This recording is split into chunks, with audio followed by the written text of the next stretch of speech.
Stay fly, stay fly. You got to know when to apologize. Big one. Yeah, you can't be too much of a man that you can't say, you know what, I was wrong in that. Or you were right this time.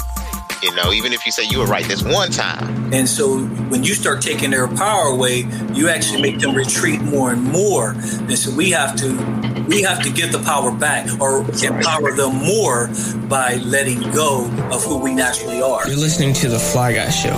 They do everything on the fly and in such a fly manner. Stay fly, stay fly, stay fly. After all that party. The views expressed by the guests are only the views of the guests, unless we say we agree, unless explicitly stated. Hey, this is Ernie Thomas here on the Bold School Podcast. You're listening to Psycho Varner's Fly Guy Podcast. Support, like, subscribe, and share. He's saying some good things. Share it. Don't keep it to yourself. All right, welcome to a great episode of Husband Lessons. My wife said I need to get some lessons, so I'm here with Coach Darrell and his accountability partners. You're going to get a chance to meet these great individuals who have so much to show. I tell you, their wealth of experience is really like a golden pot. And today we're going to get a chance to grab a few coins and become a lot wealthier by those coins that they give us. Today's conversation is sparked by a conversation I had with a friend of mine. And this friend and his fiance were having some challenges. And she shared with them that we're not, what's the word that she used? We're not aligned. Actually, how does the canonized Bible say it, that you're supposed to be with somebody that Equally yoked. Equally yoked. That's the term. Yeah. She said, we're not equally yoked. And, they had some great discussion, and she doesn't really like the way that he speaks to her. Now they're business partners, and he's rough. He's rough in business. He's like, hey, you got to bring home the bacon. I ain't giving it to you. You got to go out and do it for yourself. You go out and kill something and bring it back and we can all eat. But if you don't kill nothing, you starve. He's one in business. He's like that. And I was sitting there listening to him. I was like, you told her what? And I said, good brother, you don't speak to a wife like that. And he said, oh, well, how do you speak to a wife? And that's when I said, ooh, I got to fall back. Wow. Let me turn over to some professionals, some well-guided, well-instructed individuals who can bring some light to it. I think I gave him some good direction, but I know he's going to walk in a nice direction, a lighted direction, an ordered step if he listens to what y'all got to say. So how do you speak to a wife? So I'll open it up. To me, again, part of my background, I do relationship coaching. And one of the things I do when I talk to the brothers is, the easiest concept I try to tell them is your wife is your best friend. So if you take it from that approach, I'm not going to say anything to my best friend. It's going to be hurtful. It's going to cut them deep, right? So it's not going to encourage them, right? You want to make sure that every word that you speak, it really needs to speak positivity, because people don't realize, man, the tongue is deadly. And depending on what you say and how you say it, it can really set any relationship back, let alone a marriage. So my biggest thing is, really people should talk to their spouses as their best friend, because that's exactly what they are.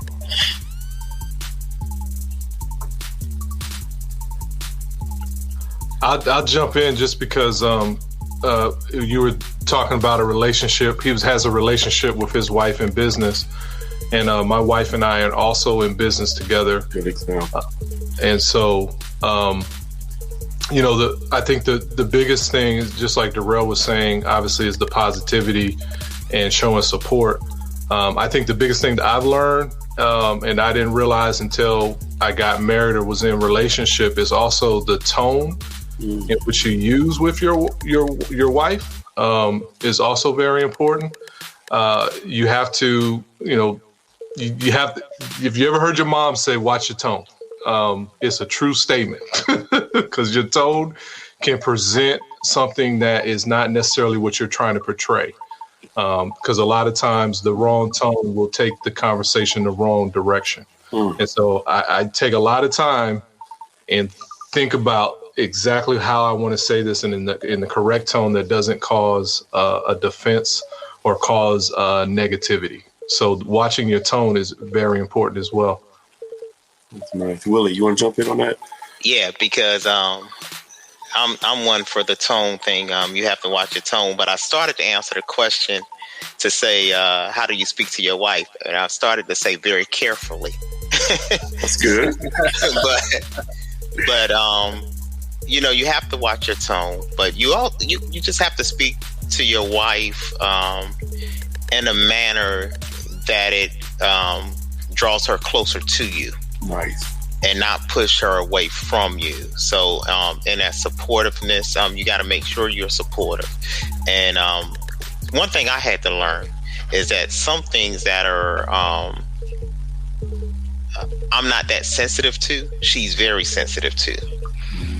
So in watching your tone, you have to be careful in how you respond. That first response is going to tell you which way the conversation is going to go. And if it means something to her, it needs to mean something to you. In that sense, because sometimes she'll take it and be like, well, you don't care. It's like, well, not saying that I don't care, so you just have to be careful in that response. And one thing that I learned before I got married and in relationships, and I know we're talking about wives, but I had a situation with a young lady where we lost a child. And I was ready to move on, but she was harboring some feelings because she was attached emotionally more than I was. And in that sense, that really taught me how to respond to my wife and understand that her emotions are different than mine.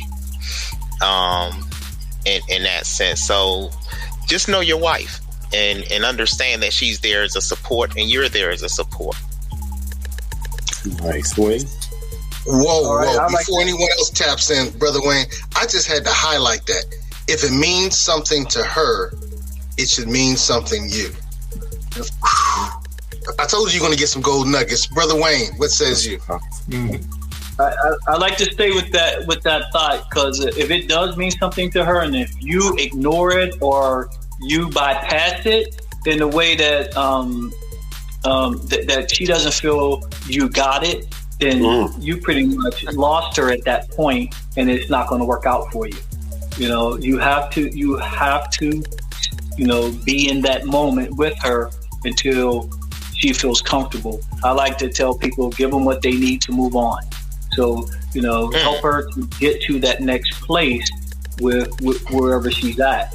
And you have to talk to her as a person, not at her.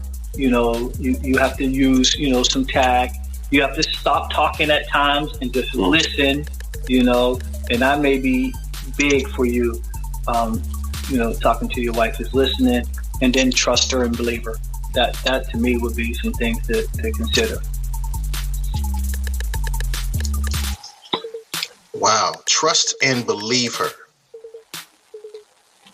Okay. All right, gentlemen, we gotta go in a little deeper on that. Trust and believe her. Because that's not just like saying, okay, what she's saying is the truth. I think what you're saying has a deeper meaning when you say believe her. So let's all talk about that. We'll start with you, Coach. Is it deeper than just accepting that what she's stating is actual factual? It is, because the key word here is value. A lot of times in relationships, especially as men, we come in there thinking that, I'm the head of the household, therefore my value is higher than what yours is. And they don't realize that value is value, right? There is no degree of which one is more than the other. And the moment that you try to place your value more than your wife, you're going down a slippery slope that could be hard to recover from. Because again, people have to realize, even though we may come up with an idea and our spouses come up with an idea that's different doesn't always mean wrong. There's so many different ways that you can accomplish the same goal. The key is okay, yours will get it this way, mine will get it this way, but both of them can get at the same result. So as men, we got to be smart enough to say, you know what? It's not about taking turns, right? I did what you said last time, so now this big decision, we're going to do what I say. There is no keeping track. It's how do we keep building it up so we keep having that, repository of goodness.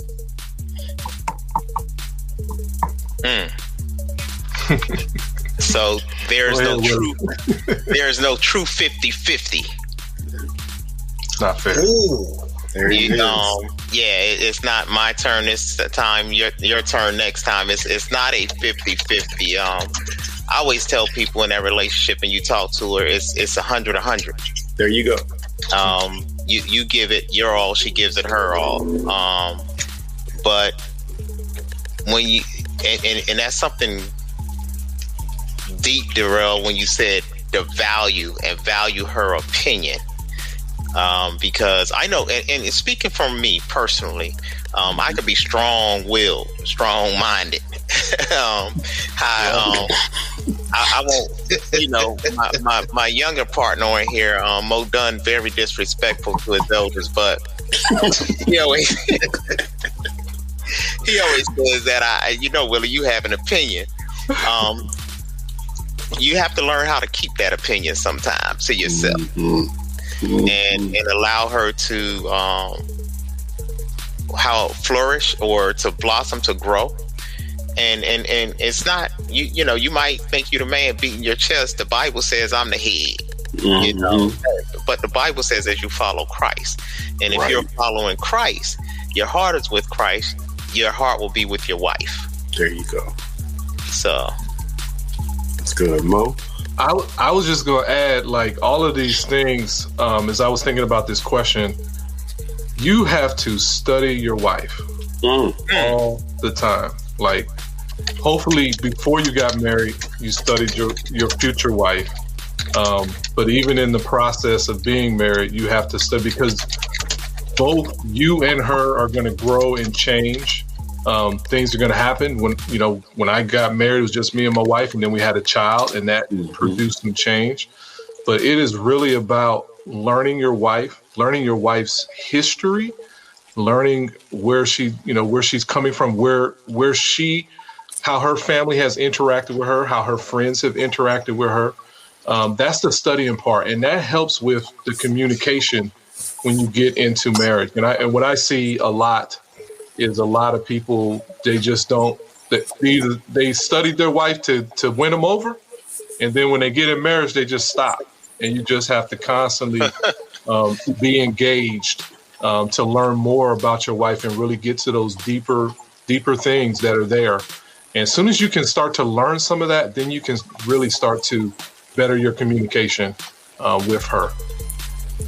Hey, Mo, it's funny you said that. I sat in on a panel discussion with some husband and wives. They were just talking about best practices. And obviously, I was going to lean to the elder, like Willie said, of the group. God's been married, almost 50 years. And we're like, yo, man, what was kind of one of the big things that kind of allowed you to go that long? And he just kept it simple. He said, man, I have learned to fall in love with every one of my wife's personalities throughout the years. And he said, when she went in this direction, man, I fell in love with that personality. When she shifted back to this other piece, I learned to fall in love with that personality.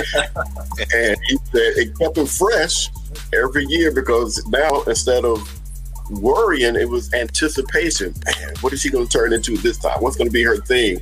Because I want to show her that I'm with her. Yep. You ain't never lied. Yep. It's that commitment, man. Like, you're committed to death do us part, to figure this thing out. And so it also starts with that commitment too. The commitment to, I'm going to love my wife as much as I possibly can and give as much to her as I can as we endeavor life together forever. And that's a key word you said, Mo, because you said commitment. And when you commit to something, you stay in it until you just no longer can do it. And so when you're committed, you're there. And the piece that I learned too, and I learned this from my dad, when and it's something else Mo said, you learn your wife, you study your wife, and then you stop when you feel that you're married or whatever, for whatever reason it stops. But something my dad told me, he said, never start something that you can't finish, that you can't keep up. So whatever you start out with, that's how you have to keep up with it. So when you got her and you were opening doors, you were buying flowers, you were doing this, doing that, you have to keep that up. Because as we talk about how do you speak to your wife, we speak to our wives in gestures, body language. It's not always words. It's not always words. If you walk by her and touch her, if you walk by her, wink at her, kind of nod at her or whatever, that flirtatious stuff that you used to do before you got her, before she took your last name. Let me say it that way. Right. Now that she has your last name, right, you have to keep that stuff up because and remember, speaking body language, your tone, your body language, the way you look at her, the way you smile at her. Every now and then you got to say, man, girl, you look good in that. There you go. There you go. Yeah. That's good. Wayne? Okay, so my apologies. Phone died, so I had to switch to computer, and but I'm back, and so talking about commitment. Yeah, give me for a minute. I got to come back to y'all because I got to catch up in thought what you're talking about. Well, one of the things that was said that was kind of interesting is you described somebody saying he fell in love with each new version of his wife. That sounds so beautiful. And it sounds so scary. That sounds straight loco. But I would like to add, we tend to make jokes of that when somebody says that, she's got multiple personalities. We try to make that a negative versus learning from being in that moment, being with her at the different times and stages of life where she's at. And that's huge. As you get older, you understand that more and more, that as Willie was saying, you need to be in every personality she has or every stage of life that she's in right now. Because it does change for women. We men try to keep it more steady. But women don't, a lot of times, not all women, but a lot of women will change a lot, and we just have to adjust. You know what? You'll hear like, I don't think I know you. No, you really don't. But I adjust with you. I'm still here adjusting with you. Ooh, that's good, Wayne. Oh, that's a gem. That's a gem. No, I don't, but I'm studying you. I'm still here with you. I'm still in love with you. Yes. Yes. And because, it's interesting because people do change over time. You're definitely not the same person at 5 years old that you are at 10 years old, at 15 years old, at 20 years old. Prayerfully not. Right?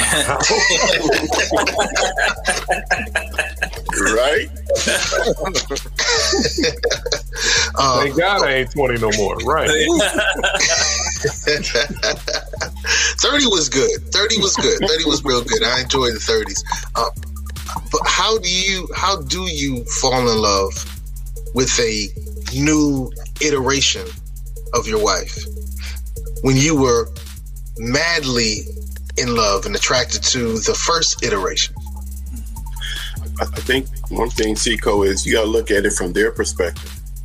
As y'all can see, the brother has changed over the years, right? Used to have the Jerry curl, got married, was rocking the wave, and now all that's gone.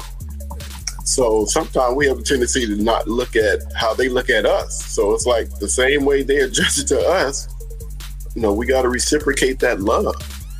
Because, when she married me, I was in the military, running, 2 miles in 13 minutes. Now I'm barely getting up and down the stairs, moving a little bit slower than I used to. So guess what?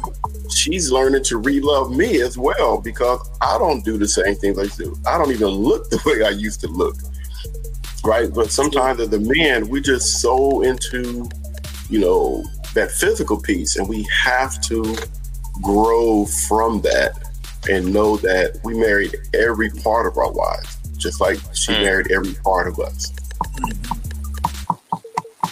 Wow, and I look at it like this too, Darrell, because when we talked about doing this, I actually thought about when I first met you, Darrell, and I said, you know, me and Darrell been hanging out since '96. You know, whether we were running PT and I'm trying to catch up with them or out there on a basketball court. And I actually thought about over the years how we have changed our bodies, our relationship, and then thinking about that being married. How has the relationship evolved? You learn things, but the way I look at it is, it's just like when you first came to Christ. There were some things you didn't know about God, but the more you studied the Word, the more you fell in love. So there are some things you didn't know about your wife when you first married her, but the more you studied her, the more time you spend with her, the more you realize how blessed you are to have her. Because there are some things, because she's there, that you have changed that you no longer do. There are some things that you don't have to do because she's there for you to do those. You have those moments to share with somebody. And so when you're talking to her, you have to understand that. Like Darrell said, our bodies change. Things that we used to do, hair, we talk about hair, it's gone. It's not there. A few more pounds, Seiko, you're not too far behind us. Man, he's a young man still. So there are things that you learn, and you stay committed to that. Because you start to learn and be like, wow, man, if I knew this, I would have made this commitment a lot earlier in life than waiting all this time to do it. So you just have to learn that. I was going to say something that Darrell has said earlier that I think has been a value, and especially meeting these men here, it's the mentorship too. It's like finding folks that are where you want to be in your marriage, and seek them out. And I think for us, and I know these guys here, so, and I know me better, obviously, but we're all pretty bullheaded, and we all pretty much have a path that we feel like is right, and we've been successful in doing some things. But it's also, you got to decrease the ego a little bit, and be willing to learn from other men. Be willing to learn from your wife, which is, that's something sometimes I struggle with. I think someone has said trust and believe. You have to trust. Sometimes you're taking the blessing away from her by trying to solve it on your own, versus letting her bless you in a sense. And I think all of that is ego and pride. And as men, unfortunately, sometimes we learn to put on that cool, hard pose. And sometimes you got to soften a little bit to get the things that you really want to have in your relationship. I like where you were going, Mo, with that power. There are some women who are really reserved. I'm not going to say timid, reserved, who won't exert themselves. And so when you start taking their power away, you actually make them retreat more and more. And so we have to give the power back, or empower them more by letting go of who we naturally are. I know it's hard, but it's what we have to do. That's all about that listening and talking and communicating and understanding her. It's all that. And that's how we grow over time. As we were talking about, we evolve to someone different. And in a relationship, it becomes different. And then she gets more comfortable with sharing even that tough thing that, you can look at her. You just watch her and she's squirming to tell you something, but she doesn't know how. That means we have to soften who we are to make it her more open to share. You know what's so good about that? I think about, a basketball analogy. You guys remember when Jordan and Pippen started playing together? Everybody knew Jordan was the man, and they were getting their butt kicked all the time. It was like, as long as we let Jordan get his 60, we good, because ain't nobody else gonna do anything. And then over the years, you started noticing, I think there was another interview you'll see where Jordan's talking to Pippen and building Pippen up and complimenting him on his strengths and, not worrying about trying to compare him to him. He's like, no, you're a whole different cat. And the more Jordan started reinforcing those things that Pippen did well, go back to what Wayne said, Pippen started believing that even more. He started working on that thing even more. And then eventually, Pippen's game got higher, which as a result, right, the team got better. And then as a result, Jordan didn't have to do as much and was able to save his energy for crunch time. Men can learn from that by allowing their wives to continue to grow, right? Emphasize those things that they do well, right? Build them up, because you as a team, you're going to win. And then as a man, you can kind of, again, save your energy for when you need to. Darrell, I like how you came in with that, because all the people here like the sports too. So yeah. Sports analogies is something I always use, but I think that's the biggest thing too. Like, people have to realize, like, this is a team, and in so many times people come in this thing as individuals, right? And they want to continue to live as individuals in marriage, and for me, that's not what it is. It's about the team. So that's where the personal sacrifice comes from, is to what do I need to do to make the team grow? Because we know if the team grows, we're going to collect championships. We're going to live a healthy life. We're going to live a blessed life. Our children are going to be blessed. All of those things happen, but it's that sacrifice and realizing that you're part of a team. So going back to how do you talk to your wife, realize it ain't about you. It's about the team, and how does the team grow, and how do we all gain from that team growth? And I definitely, the other thing with the Jordan analogy, he won a couple championships because he passed the ball to Paxson and Steve Kerr. That's right. Now, the thing I was thinking about with Steve Kerr was Steve Kerr and Michael Jordan got into a fight. They battled. You know what I'm saying? But even through the battle and the conflict and all that sort of thing, he gained the trust of Mike. So when it came down to hitting the shot that meant the championship, he knew that guy was riding with him, and they were going to go ahead and do their thing. So in talking to your wife, and maybe we talk about this too, there's going to be conflict. Sure. So knowing how to, resolve some of that conflict so people can grow and get more positive benefit from it is also very important. And that's what I'm glad you said conflict, Mo, because that's what I was thinking too, how to talk to your wife. And a thing that I practice, I don't argue. And I don't try to resolve something in the heat of the moment, because you say things while you're heated, and you say those things that can tear the team down. Is we're talking that sports analogy that'll tear a team apart, and set the team back. So as you talk to her, and that's what I say, I don't argue, because I said let me walk away from it. That's smart. And then we'll come back to it, because I'm not going to say anything. I don't care what you say to me or how you do it. I'm going to come back later so we can resolve it, because I don't want to tear you down. And I don't want to say something in the heat of the moment just so I can look like a man or I can feel better about myself, because it is a team and it is a partnership. We are one. And if the house succeeds, we all succeed. But if I fail, the whole family fails. So we have to build it up as a team. That's good. Wayne, you want to talk about that conflict? I would like to piggyback on what Willie was saying about going to your corners, right? Going to your corner when it's heated. Something I did when I was young, I would go to my corner. I would retreat.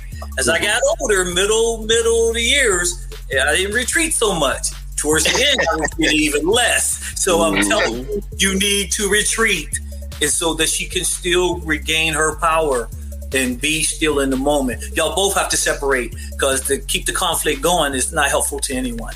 And so you do have to separate. Willie was spot on with that. You got to do it. You got to separate. You got to allow him and you got to allow her time to recover. I mean, because you can't keep trying to force it in there. I tried. It doesn't work. I tried. Trust me. It doesn't work. We all did. Right. Yeah.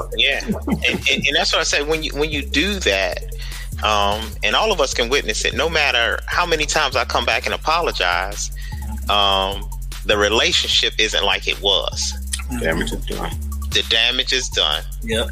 It says those words are like, once the toothpaste is out of the tube, you can't put it back in. That's right. That's right. You might get some of it back in, but you've made a mess. You can't put it back in. It's wasted toothpaste. And that's like the words when they come out. Once you've heard them, you've heard them. And although you stay together, you still have that in the back of your mind. Does she really feel that way? And if you think that way, how do you think she's thinking? That's good, man. At the same time.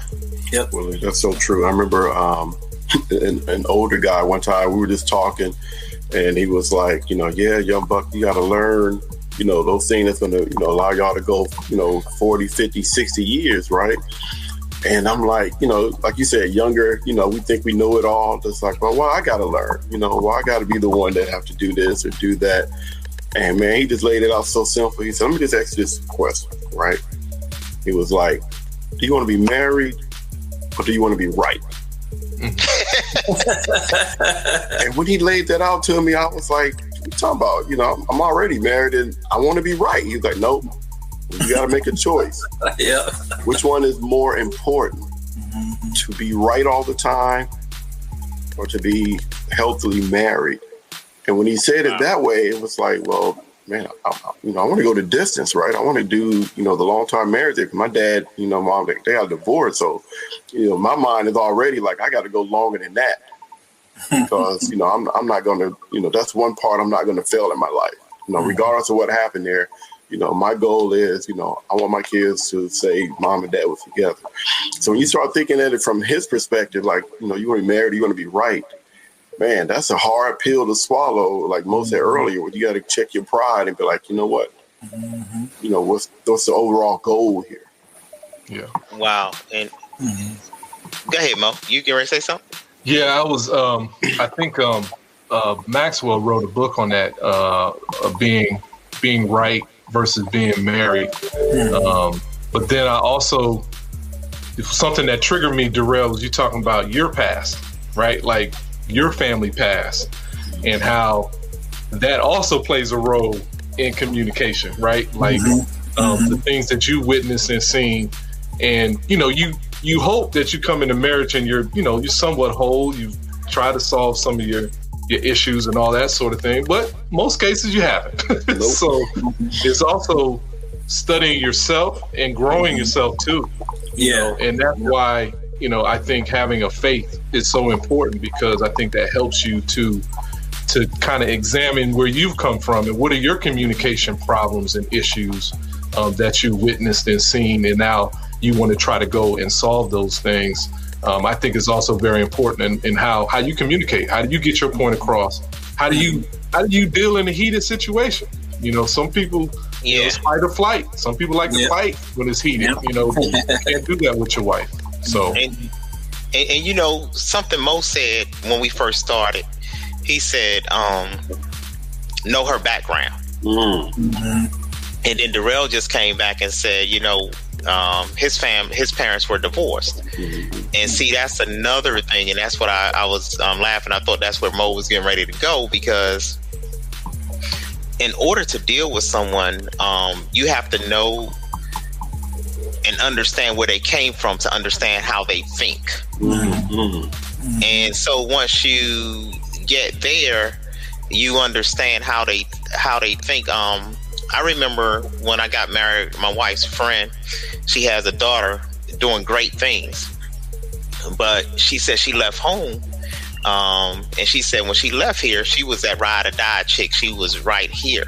She said, but when she left home and she started hanging out with families, she finally understood what it meant to be married, because she said all of her mom's friends were single parents, good women, but they were single, and she never knew what a marriage looked like.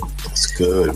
So she said her friends, all of them were married, and she said, wow, that's what a family looks like. This is a husband and wife thing. The wife doesn't, the lady doesn't have to do it all herself. And my point is, sometimes the background would determine whether that individual's going to want to physically fight you with words, whether they retreat. How they respond to situations is how they saw parents react, or they had to fight their entire lives, or they were made to be quiet their entire lives. It determines how they respond to situations. Do you know what a marriage looks like? Do you know what a husband and wife, how they interact with their families? So once you learn that, you'll learn how to talk to your wife as well. Because remember, all of us, we talking about wives, but all of our wives are different. And they respond different ways, right? So you have to study your wife and know what your wife likes. And again, knowing her background would allow you, enlighten you on some things. I know earlier we talked about tone. You know, the tone we use to talk to our wives, that's very important to watch. You know, you got to know when to stop talking because your tone is just wrong. And it's not helping. You know, we have to build up our wives versus tearing them down. And our tone can do that, and we don't even know we're doing it. You know, we're just being who we are. Problem is, sometimes who we are is the problem. We need to back that off to allow her to, what I was talking about being empowered, to allow her to be who she is so she can come back. And, you know, what we don't want to do is lose her in the conflict. We don't want to lose her, you know, thinking that she's not a part of this. You know, thinking it's all one way. It's 51-49. Y'all talked about 50-50. So it's not that. It's somebody's always going to lose. Somebody's always going to win. But that should never be one-sided. Meaning I should win this time. I want to golf. She wants to go to the movies. So I got to, all right, no golf, going to the movies. I just use that as a simple example. She's got to win. I got to win. It's back and forth. It's a give and take. To me. It's good. And one thing I talked to you guys, I don't know if it was Willie or Wayne, but one thing I was talking about, remember guys, when we were early in our military careers and when we were single, remember around the holidays where the married supervisors would invite the single soldiers over to their house, right? And for some of us, man, like you said, you know, that was the first time we saw what right looks like. And, you know, I'll just never forget, man, this dude, Sergeant Rivera in Germany, man, going over to his house. And, you know, I was married at the time, but just watching him, how he interacted with his wife, right? Baby, do you need anything? Do you need us to go get some more chairs, right? You know, as a single soldier, you checking this out and you're like, wow, he's not sitting back like, baby, bring me another beer, right? It's like he's a part of this process, right? It's like, he didn't just invite us over and expect her to just do everything for us. He was right there participating in the process. Do you need this? Do you need help with that? Hey, let's set this up. And even though that was something small, inviting us over during the holiday, but man, that thing had big long-term effects because in the back of your mind, you're like, this is what right looks like. I'm jumping on something Wayne said, and I learned this in premarital. So the stuff that you fall in love with your wife, you fall in love with your wife because let's say she goes to church all the time, right? And then there's stuff that she falls in. And then sometimes when you're in marriage, you like, well, she go to church all the time, but I need her to be here, right? Or vice versa. So, and the reason why it triggered me, because Wayne says something, and I think I'm the opposite. Like, it's not me talking per se, it's me being too quiet. My wife loves that about me. She loves that. She's the kind of the fiery one and I'm the reserved one, but it doesn't work in every circumstance. And that's why it comes down to what I think somebody was saying, falling in love with, because sometimes the things that you've been successful with are the things that are also can take you down. So you have to always be in that kind of that growth mode Like, this isn't a move for you to be, this isn't a time for you to be reserved, Mo. Like, she needs you to say something and give something to the conversation. Like, even though she loves that about you, at this particular moment, she needs you to say something. In Wayne's case, maybe she needs you to be quiet at that particular moment. But that also goes back to Willie's point. Like, your wife is your wife, and there's different scenarios and different situations that apply for me, but don't necessarily apply for Willie. And making those adjustments are so very important. So very important. Wow. So yeah, another thing I'll say too, you got to know when to apologize. Big one. Yeah, you can't be too much of a man that you can't say, you know what, I was wrong in that. You know, or you know, you were right this time. You know, even if you say you were right this one time, you know, but the fact of the matter is, you were right, and I was wrong, and apologize for it. What is being a man? Is being a man flexing, or is being a man being right, or is being a man knowing how to be married? You know, because sometimes we get mixed up on what a man is. And that's what goes back to what Wayne said. Sometimes who we are is the problem. Is the problem. Hey, Wayne, why do you think some men have that type of problem, man, with apologizing so much? Why is that such a big deal for some men, Wayne? You mean ask your question again? Why do you think so many men have such a problem apologizing? Because they may be perceived as being weak. And you know, the stigma we've been brought up with as men is we got to be hard, tough, rough. We cannot be soft. But apologizing has nothing to do with that. It has absolutely nothing to do with that. Apologizing is righting a wrong that you felt like you did, and is better for the relationship. Because that's why you apologize. I'm sorry, I raised my voice at you. You know, that has nothing to do with my manhood. That has everything to do with how I treated her. And so that, you know, that's some things to consider. It doesn't make you any less of a man. It doesn't make you weak. It's what you need to do to move on. As I said earlier, that's what you need to do. And again, we're talking about speaking to your wife. You got to, when you do it wrong, when you make that mistake, you need to clean up your mistake. I think that shows more of you being a man than anything, coming back and owning your mistake. I like that.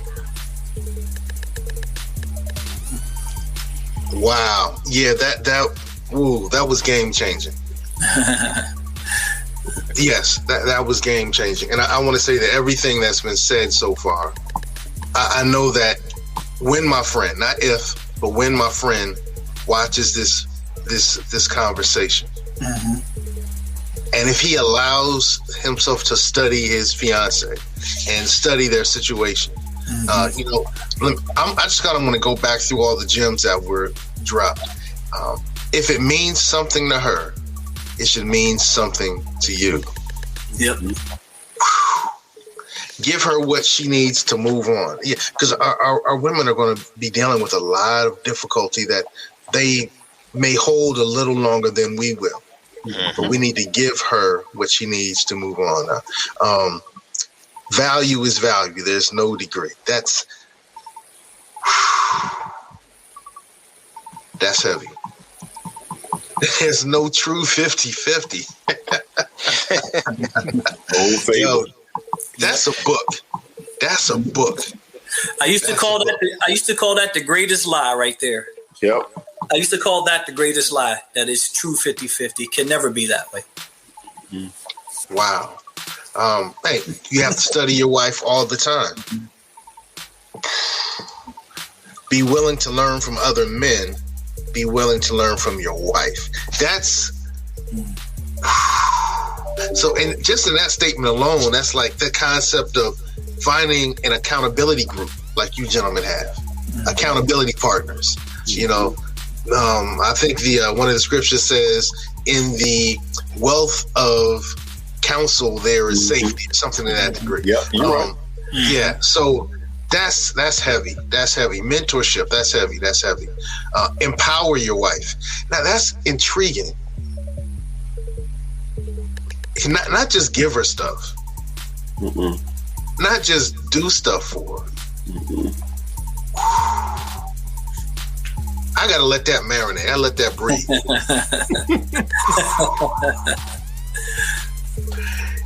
Sometimes who we are is the problem. Wayne, I'm still struggling with that one, brother. That one doesn't go down easy. So you have to trust me on that one. I'm an expert in that area. We all are. Always be in growth mode. And you have to know when to apologize.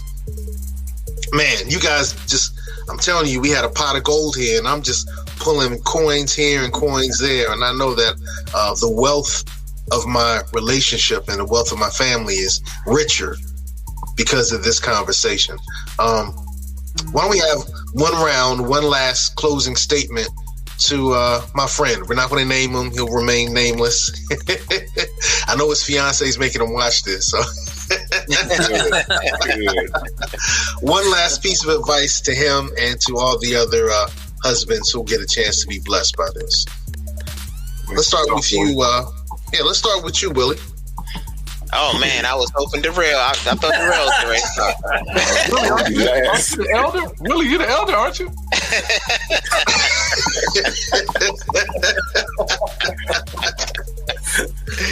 Oh man, but the thing I would say to you,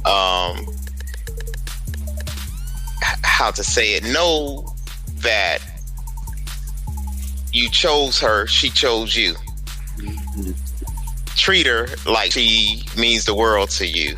Yeah. And treat her in a sense that she knows there's nothing better out there than you. Mm-hmm. Mm-hmm. Treat her that she has no reason to look or do anything else, because she knows that she means the world to you.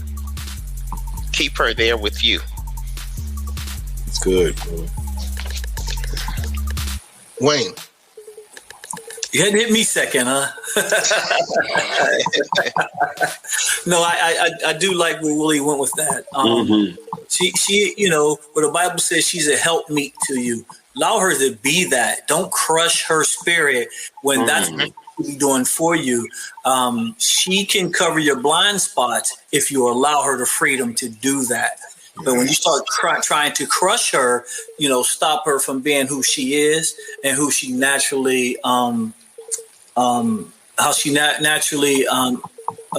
nurture and protect. If you stop that from her at all the time, then when you need her, she won't be there for you. So allow her to be that helper that you need, because you can't always get to the group, but most likely you can get to her.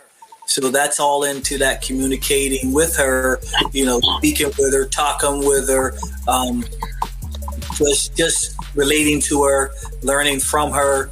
She'll learn from you, and y'all move together as one, as you should. It's true. Very true. Brother Mo. Yeah, I would take a little different take. It's not all gravy. It takes a lot of work. It's not easy. And I always go back to, I always tell people, go back to the first love, and that's normally your mother. Yeah. And you have relationships that were up and down with her. Communications, there were days where you like, I wish she would not say anything to me. And there's days where she was like, I don't know what's wrong with this boy. So now you're bringing this person in that you didn't come from into your life. It takes some work. It takes some energy. It takes some commitment. It takes, getting some mentoring. I'll add one other thing, because I think one of the things you said is he's in business with his fiance as well. Sometimes you got to know when to cut bait for the team. So you might want to consider going in business with somebody, because that's a hard relationship, and it's hard to turn the roles off. You can't take Sergeant Dunn or Captain Dunn and bring that to the household. It's an entirely different relationship. If you can't figure that out, then you might want to make some cuts so you can make sure it's very clear on where you need to be. Yeah, if you don't mind, I wanted to say one other thing too, Mo, because you reminded me of something. You may not like her every day, but love her every day. That's beautiful. That's beautiful. Yeah.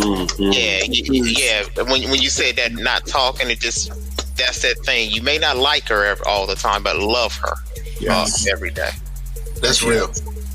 That's real.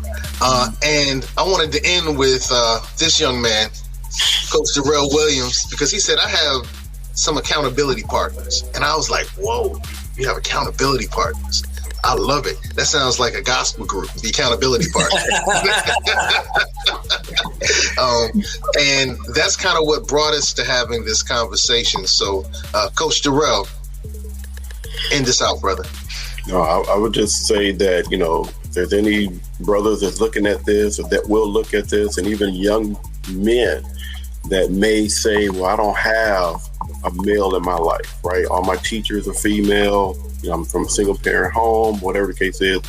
I would challenge them to look around, take some time, and find out who are those uncles, who are those coaches, right? Who are those community teachers, right? Like Seco, who are those people that you see, right, that are manifesting some positivity that you can say, you know what? I like what they're doing.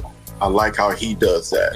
I like how he does this, because we've done it before in our lives, right? Even when we're playing basketball, right? If we know that, our game is a little weak and we need to go work on a crossover or whatever, we'll watch somebody put their crossover and we think we got enough where we can at least add it to us. It's no different as a husband, right? And you can be as young man as you want. Start looking now at those people that you like what they do, and you start, again, just like Kobe, you add that to your game, right? Make it your own, because then the wild becomes a habit, and that thing becomes a habit. It can be a beautiful thing when it's fully blossomed. All right. Well, this is the first and possibly a series, who knows, and husband lessons with the accountability partners. Coach Durrell, thank you for bringing this to the table, to the platform. I know it's been a stairwell to some people. I know it. And we don't know who it is, but this is going to be a stairwell to some people. And so, gentlemen, Wayne, Willie, Mo, thank you for what you're doing. Thank you for allowing yourselves to be vessels for great guidance. And we also want to say, if you're watching this and you got something for it, something from it rather, give it to somebody else. If you got something from this, give it to somebody else. That's what we're here for. Peace and prosperity. Stay fly, stay fly, stay fly, stay fly, stay fly, stay fly, stay fly, stay fly. The views expressed by the guests are only the views of the guests, unless we say we agree, unless explicitly stated. Stay fly, stay fly, stay fly, stay fly, stay fly, stay